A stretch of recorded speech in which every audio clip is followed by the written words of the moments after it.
सुप्रभात बच्चों।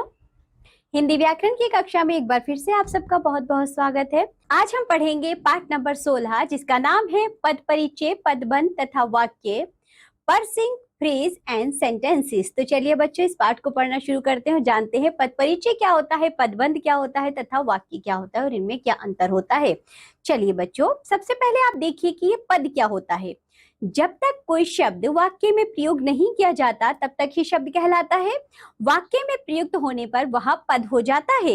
वाक्य की रचना पदों से होती है। वाक्य का प्रधान प्रयोजन मानव के भाव, आशय और अर्थ को भाषा में स्पष्ट करना है। उदाहरण से समझिए, कुछ लड़के कुछ देर से उस मकान से कुछ दूर खड़े हैं। इस वाक्य में कुछ शब्द 3 बार प्रयोग किया गया और हर बार इसका भिन्न अर्थ है। कुछ संख्यावाचक विशेषण है तो कुछ परिमाणवाचक विशेषण है। इसी प्रकार ये अनिश्चयवाचक सर्वनाम भी होता है। कुछ परिमाणवाचक क्रिया विशेषण भी हैं। शब्द एक ही होता है परंतु वाक्य में प्रयुक्त होने पर इसकी व्याकरणिक स्थिति बदलती रहती है। बच्चों यहाँ जैसे जो कुछ शब्द आया है, जैसे कुछ लड़के, तो बच्चों यहाँ पर जो कुछ है वह विशेषण के रूप में आ रहा है।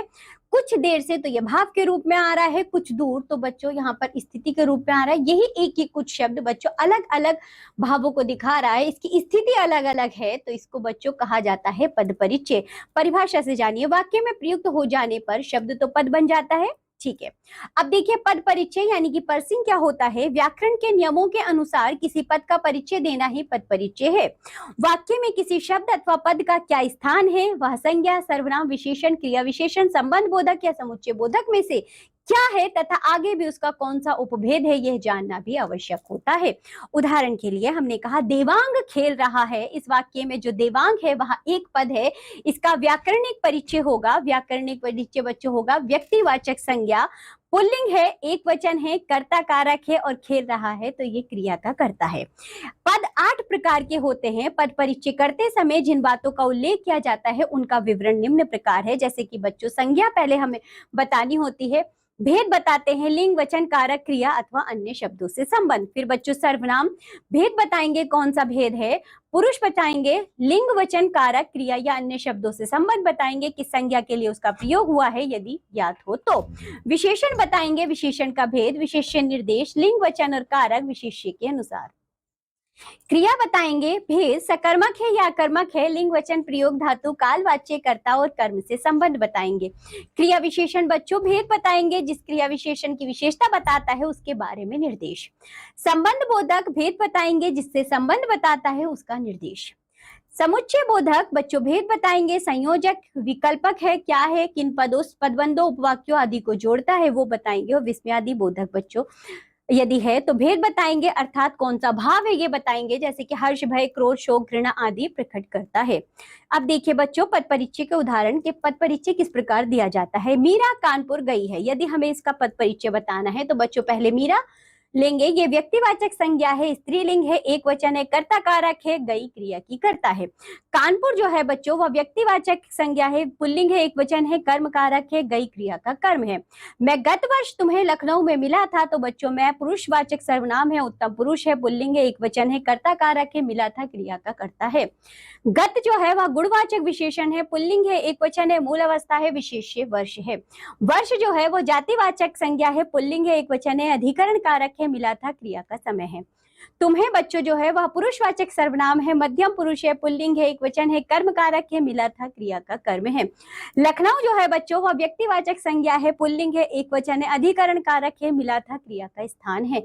मिला था ये क्रिया है बच्चों, भूतकाल है, पूर्ण भूत है, पुल्लिंग है, एक वचन है, उत्तम पुरुष है, सकर्मक क्रिया है, कृतवाच्य है, कर्ता मैं है।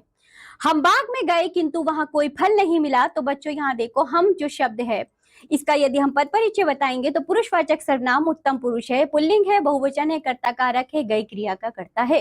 बाग जो है वह जातिवाचक संज्ञा है, पुल्लिंग है, एक वचन है, अधिकरण कारक है। गए है बच्चों वह क्रिया है, अकर्मक है, जा धातु है, उत्तम पुरुष है, पुल्लिंग है, बहुवचन है, भूतकाल है, निश्चयार्थक है, कृतवाच्य है, कर्तृ प्रयोग है, हम प्रयोग, हम सर्वनाम इनका इसका करता है। किंतु जो है बच्चों वो व्याधिकरण समुच्चय बोधक के दो वाक्यों को जोड़ता है, वहीं बच्चों वहां जो है वो स्थानवाचक क्रिया विशेषण है। छी इतनी बदबू, तो छी जो है बच्चों वो विस्मयादि बोधक के घृणा का भाव प्रकट करता है। ये कहलाता है हमारा पद परिचय। बच्चों वाक्य में आए सभी पदों का परिचय देना। चलिए आगे बढ़ते हैं। अब देखिए बच्चों पदबंध क्या होता है।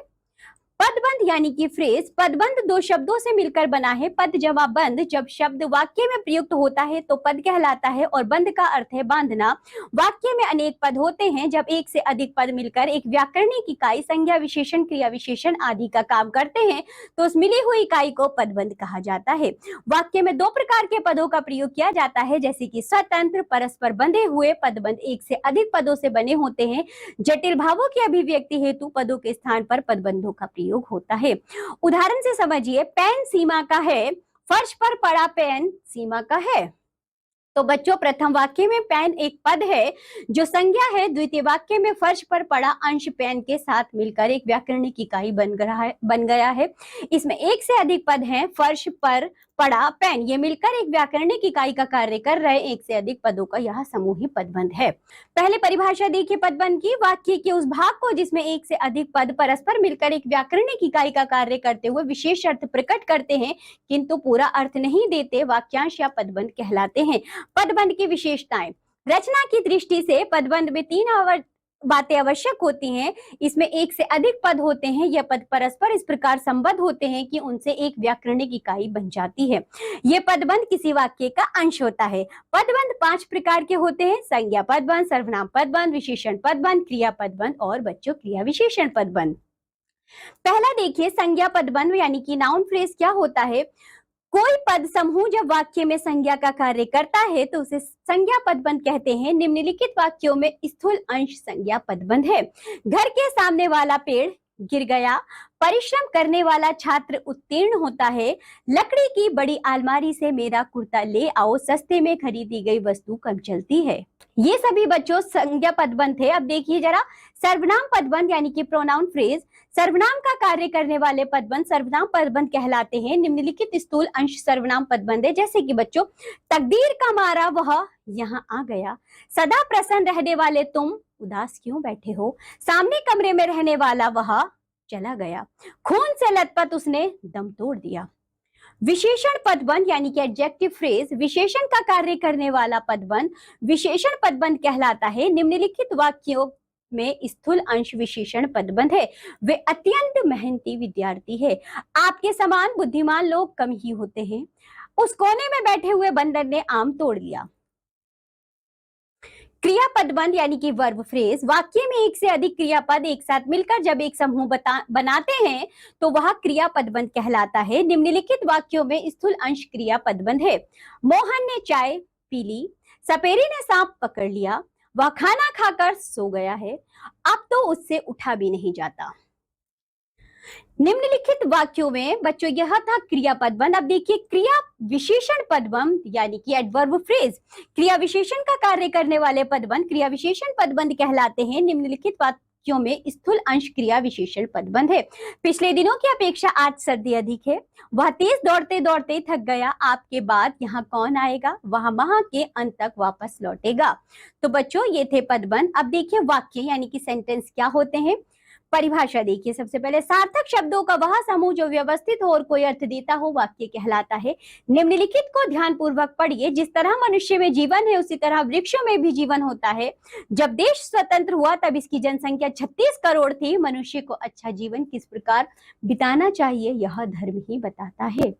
हर धर्म जियो और जीनो दो का ही अंश संदेश देता है। तो बच्चों उपरोक्त सभी कथन हमारे मुख से निकलने वाली ध्वनियां हैं। ये ध्वनियां सार्थक हैं, इनमें पदों का व्यवस्थित क्रम है, अतः ये वाक्य हैं। तो बच्चों अब देखिए जरा वाक्य के तत्व यानी कि कंपोनेंट्स ऑफ ए सेंटेंस ये क्या होते हैं। वाक्य के निम्नलिखित 6 अनिवार्य तत्व होते हैं। वो तो बच्चों जो वाक्य होता है उसमें यह 6 अनिवार्य तत्व शामिल होते ही होते हैं। पहला है सार्थकता। सार्थक शब्दों का प्रयोग वाक्य के प्रथम आवश्यकता है। निरर्थक शब्दों का समूह वाक्य संरचना नहीं कर सकता। ऐसे शब्द वाक्य में सार्थक शब्दों के साथ तभी प्रयोग किए जा सकते हैं जब वे भी कुछ अर्थ दें। जैसे क्या चैंचे लगा रखी है, कुछ पानी वानी लाओ, यहाँ निरर्थक शब्द चे चे, नाहक बोलने तथा वाणी आदि वगैरह के लिए प्रयुक्त किए गए हैं, अतः ये निरर्थक होकर भी सार्थक हो उठे हैं। योग्यता देखिए बच्चों, दूसरा तत्व है योग्यता। शब्द सार्थक होने के साथ प्रसंग के अनुसार अर्थ देने की योग्यता रखते हो। उदाहरणार्थ गाय घास पीती है। वाक्य में सभी शब्द सार्थक होने पर भी यह सही अर्थ देने की योग्यता नहीं रखते, क्योंकि घास खाने का पदार्थ है, ना कि पीने का। इसे गाय घास खाती है क्रम में रखेंगे तभी यह योग्यता की शर्त पूरी करेगा। आगे देखिए बच्चों, आकांक्षा। आकांक्षा का तात्पर्य है इच्छा। वाक्य में प्रतिप्रश्न की इच्छा नहीं झलकनी चाहिए, अपितु उसका पूर्ण अर्थ निकलता हो, जैसे दिन में सोता है। यहाँ प्रति प्रश्न उठता है कि कौन दिन में सोता है। दिन में सोता है शब्द समूह आकांक्षा की शर्त पूरी न करने के कारण वाक्य नहीं कहा जा सकता। आसक्ति या निकटता, वाक्य के पद एक दूसरे के समीप रहने चाहिए। यह तभी संभव है जब पूरे वाक्य का एक साथ उच्चारण हो। यदि कुछ ठहराव अथवा बलाघात दिखाना हो तो विराम चिन्हों का प्रयोग किया जाता है। यदि पहले देश के राष्ट्रपति कहा जाए और 5 मिनट बाद आज रात्रि 8 बजे कहा जाए तथा पुनः 5 मिनट बाद कहा जाए देश के नाम संदेश प्रसारित करेंगे, तो यह आसक्ति गुण रहित शब्द समूह रह जाएगा। इस प्रकार मौखिक और लिखित कथन निकटता का गुण लेकर वाक्य रूप में इस प्रकार होगा, देश के राष्ट्रपति आज रात्रि 8 बजे देश के नाम संदेश प्रसारित करेंगे। पदक्रम, वाक्य में शब्दों का सही क्रम से प्रयोग किया जाना आवश्यक है। व्यवस्था के अनुसार पदों का संयोजन ही पदक्रम कहलाता है। जैसे कि उचित पदक्रम है श्रुति स्कूल का काम करती है, अनुचित पदक्रम है काम का स्कूल करती है श्रुति। अन्वय देखिए बच्चों, अन्य तत्व होता है अन्वय। अन्वय का अर्थ है मेल। वाक्य में प्रयुक्त क्रिया के साथ कर्ता, कर्म, लिंग, वचन एवं पुरुष की अन्विति यानी कि मेल होना आवश्यक है, अन्यथा वाक्य अशुद्ध हो जाता है। ये थे बच्चों वाक्य के कुछ तत्व जो कि एक वाक्य में होना अनिवार्य है। अब हम पढ़ेंगे वाक्य के अंग। यहाँ देखिए सभी वाक्य के अंग, पार्ट्स ऑफ सेंटेंस क्या होता है। प्रमुख रूप से वाक्य के 2 अंग होते हैं, उद्देश्य और विधेय। पहला है उद्देश्य यानी कि सब्जेक्ट। वाक्य में कर्ता अथवा उसके विस्तार अथवा जिस व्यक्ति या वस्तु के बारे में कुछ कहा जाए उसे उद्देश्य कहते हैं। जैसे सविता गा रही है, यहाँ सविता के विषय में कहा गया है, अतः सविता वाक्य का उद्देश्य है। विधेय यानी कि प्रेडिकेट, वाक्य में कर्ता अथवा उद्देश्य के बारे में जो कुछ भी कहा जाए उसे विधेय कहते हैं। जैसे कि सविता गीता गा रही है, यहाँ गीत गा रही है में उद्देश्य के विषय में बताया गया है, यही वाक्य का विधेय है। चलिए आगे बढ़ते हैं। अब पढ़ेंगे हम वाक्य के भेद, काइंड्स ऑफ सेंटेंस। वाक्यों का वर्गीकरण करने के 2 आधार होते हैं। पहला होता है रचना के आधार पर वाक्य भेद, दूसरा है अर्थ के आधार पर वाक्य भेद।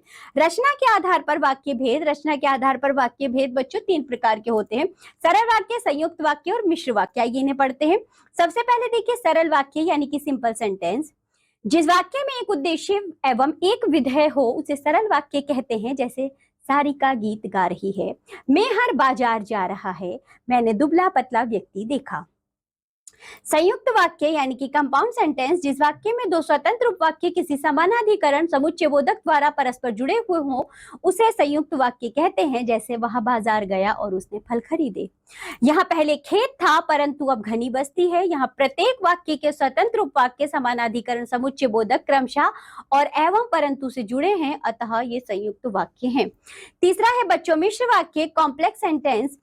जिस वाक्य में एक मुख्य उपवाक्य तथा शेष आश्रित उपवाक्य हो उसे मिश्र वाक्य कहते हैं। मिश्र वाक्य में उपवाक्य व्याधिकरण समुच्चयबोधक शब्दों द्वारा जुड़े होते हैं। जैसे बच्चों प्रधानाचार्य ने कहा कि कल छुट्टी रहेगी। वह कौन सा क्षेत्र है जहां मानव ने अपना कदम नहीं रखा। उपरोक्त दोनों वाक्यों में उपवाक्य व्याधिकरण समुच्चयबोधक क्रम से की एवं जहां द्वारा जुड़े हैं, अतः ये मिश्र वाक्य हैं। आश्रित उपवाक्य किसी न किसी योजक से जुड़े होते हैं। जानिए बच्चों प्रधान उपवाक्य क्या होते हैं। किसी वाक्य का जो उपवाक्य स्वतंत्र होता है वह दूसरे उपवाक्य पर निर्भर नहीं होता बल्कि दूसरे उपवाक्य उस पर आश्रित होते हैं, उसे प्रधान उपवाक्य कहते हैं। जैसे मुझे लगा कि कबूतर उड़ जाएंगे, यहाँ मुझे लगा प्रधान उपवाक्य है। आश्रित उपवाक्य, जो उपवाक्य दूसरे उपवाक्यों पर आश्रित होते हैं वे आश्रित उपवाक्य कहलाते हैं। इनका अभिप्राय दूसरे उपवाक्यों की सहायता से ही प्रकट होता है। जैसे मुझे लगा कि कबूतर उड़ जाएंगे, यहाँ कबूतर उड़ जाएगा आश्रित उपवाक्य है। मिश्र वाक्य में आश्रित उपवाक्य 3 प्रकार के होते हैं। पहला है बच्चों संज्ञा उपवाक्य यानी कि नाउन क्लोज। जिस आश्रित उपवाक्य का प्रयोग प्रधान उपवाक्य के उद्देश्य, कार्य या पूरक के बदले होता है उसे संज्ञा उपवाक्य कहते हैं। उदाहरणार्थ चोर जानता है कि उसे जेल क्यों भेजा गया। प्रधान उपवाक्य होगा चोर जानता है, और संज्ञा उपवाक्य होगा उसे जेल क्यों भेजा गया। संज्ञा उपवाक्य बहुधा प्रधान उपवाक्य से की द्वारा जुड़े होते हैं। विशेषण उपवाक्य देखिए बच्चों, एडजेक्टिव क्लोज जो आश्रित उपवाक्य प्रधान उपवाक्य में आए संज्ञा अथवा सर्वनाम की विशेषता बताता है उसे विशेषण उपवाक्य कहते हैं। उदाहरणार्थ, यह वही लड़की है जिसने चोरी की थी। प्रधान उपवाक्य इसमें है जिसने चोरी की थी, लड़की की विशेषता बताता है। क्रिया विशेषण उपवाक्य यानी कि एडवर्बियल क्लोज जो आश्रित उपवाक्य प्रधान उपवाक्य की क्रिया का विशेषण बनकर आता है वह क्रिया विशेषण उपवाक्य कहलाता है। उदाहरणार्थ, जब मैं वहां गया तब वह पढ़ रहा था।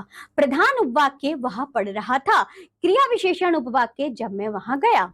आगे देखो बच्चों, अर्थ के आधार पर वाक्य भेद। अर्थ के आधार पर वाक्य 8 प्रकार के होते हैं।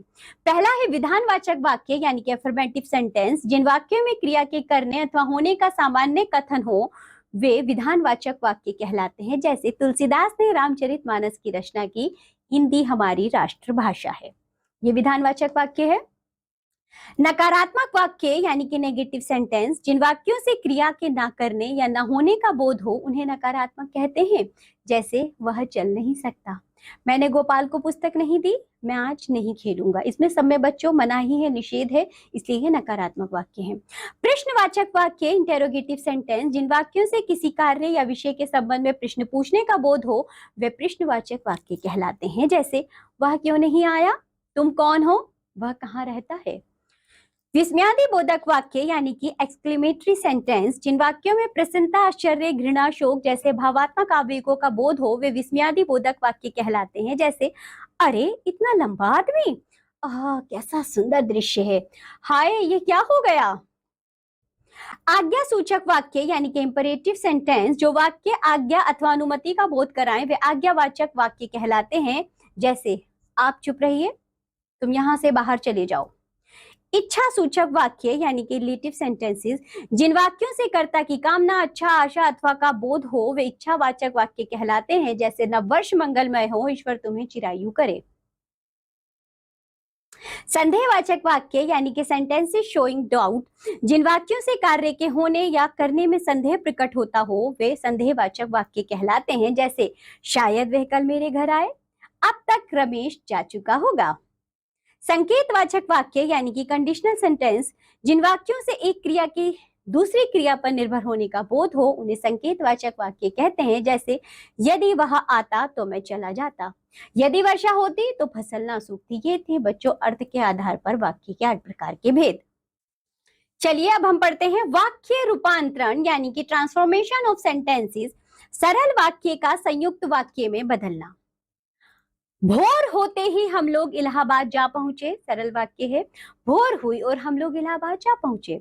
मेरा स्वास्थ्य ठीक नहीं है, मैं नहीं जा सकता, मेरा स्वास्थ्य ठीक नहीं है इसलिए मैं नहीं जा सकता। मुझसे मिलने के लिए प्रतीक्षा करनी पड़ेगी, यदि मुझसे मिलना है तो प्रतीक्षा करनी पड़ेगी। ये संयुक्त वाक्य है बच्चों। सूर्योदय होने पर पक्षी चहचहाने लगे, जो कि सरल वाक्य है। सूर्योदय हुआ और पक्षी चहचहाने लगे, ये संयुक्त वाक्य है। गोधन के आने पर सब प्रसन्न हो गए, सरल वाक्य है। गोधन आ गया अतः सब प्रसन्न हो गए, या संयुक्त वाक्य है।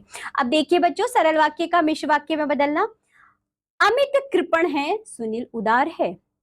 अमित कृपण है परंतु सुनील उदार है। यह सत्य है वह कल यहाँ आएगा, यह सत्य है कि वह कल यहाँ आएगा। देखिए बच्चों इसी प्रकार और भी वाक्य हैं, आप खुद पढ़ेंगे इन्हें। संयुक्त वाक्य का मिश्र वाक्य में बदलना। उसने मुझे देखा और चल दिया, ये बच्चों संयुक्त वाक्य है। जब उसने मुझे देखा तो चल दिया, यह मिश्र वाक्य हो गया। इसका मुझे भय था और यही हुआ, यह संयुक्त वाक्य है। जिसका मुझे भय था वही हुआ, यह मिश्र वाक्य है। चलिए आगे बढ़ते हैं। सरल वाक्य का मिश्र और संयुक्त वाक्य में बदलना। सरल वाक्य है बच्चों सूर्योदय होते ही अंधेरा चला गया, तो इसका संयुक्त वाक्य होगा सूर्योदय हुआ और अंधेरा चला गया। इसका मिश्र वाक्य होगा जैसे ही सूर्योदय हुआ वैसे ही अंधेरा चला गया। एक और सरल वाक्य देखिए बच्चों, मैंने एक बहुत मोटा व्यक्ति देखा। संयुक्त वाक्य होगा मैंने एक व्यक्ति देखा और वह बहुत मोटा था। इसका मिश्र वाक्य होगा मैंने उस व्यक्ति को देखा जो बहुत मोटा था। चलिए आगे बढ़ते हैं। अब देखिए बच्चों अर्थ की दृष्टि से वाक्य में परिवर्तन। विधानवाचक वाक्य का अन्य में परिवर्तन। विधानवाचक वाक्य है परेश 8वीं कक्षा में पढ़ता है, प्रश्नवाचक बनेगा इसका क्या परेश 8वीं कक्षा में पढ़ता है। प्रफुल्ल किस कक्षा में पढ़ता है। निषेधवाचक बनेगा परेश 8वीं कक्षा में नहीं पढ़ता। आज्ञावाचक बनेगा परेश तुम 8वीं कक्षा में पढ़ो। विस्मयवाचक बनेगा अरे परेश 8वीं कक्षा में पढ़ता है। इच्छावाचक बनेगा काश परेश 8वीं कक्षा में पढ़ता। संदेहवाचक बनेगा परेश 8वीं कक्षा में पढ़ता होगा, शायद परेश 8वीं कक्षा में पढ़ता होगा। संकेतवाचक बनेगा यदि अनुमति मिले तो परेश 8वीं कक्षा में पढ़े। विधानवाचक वाक्य का प्रश्नवाचक और निषेधावाचक में परिवर्तन। विधानवाचक वाक्य है पुलिस को देखते ही चोर भाग गया। प्रश्नवाचक बनेगा क्या पुलिस को देखते ही चोर भाग गया। निषेधवाचक बनेगा पुलिस को देखते ही चोर नहीं भागे। आगे देखो बच्चों, रत्नेश तैरने जाएगा। प्रश्नवाचक क्या रत्नेश तैरने जाएगा। रत्नेश तैरने नहीं जाएगा। विधानवाचक से विस्मयवाचक में परिवर्तन। तुम रुक गए, अरे तुम रुक गए। इच्छावाचक से प्रश्नवाचक में परिवर्तन। संसार से दुख दूर हो जाए, क्या संसार से दुख दूर हो जाए। विधानवाचक वाक्य का आज्ञावाचक में परिवर्तन। पारस प्रतिदिन विद्यालय जाता है, पारस प्रतिदिन विद्यालय जाया करो। वाक्य के अर्थ में बिना कोई परिवर्तन किए वाक्य का रूपांतरण। शेर से अब सभी डरते हैं, तो बच्चों शेर से कोई नहीं डरता। विधानवाचक है वह बहुत नीच है, ओह वह कितना नीच है। प्रश्नवाचक है डाकू को कौन आश्रय देगा, तो निषेधवाचक है बच्चों डाकू को कोई आश्रय नहीं देगा। प्रश्नवाचक है अपना पुत्र किसे प्यारा नहीं होता, तो विधानवाचक बनेगा अपना पुत्र सबको प्यारा होता है। चलिए बच्चों, इसी के साथ ये पाठ होता है यहाँ समाप्त। इसमें हमने जाना पद, पदबंध, पद परिचय और बच्चों साथ ही वाक्य क्या होते हैं। आप लोग इस पाठ का जल्दी से अभ्यास करिए, इस वीडियो को देखिए और बच्चों इस पाठ को अच्छे से पढ़िए, सभी को जानिए, पद परिचय जानिए, पदबंध जानिए और वाक्य जानिए क्या होते हैं, इनके अंतर को समझिए। हम मिलेंगे आपसे अब अगली कक्षा में, तब तक के लिए बाय बच्चों।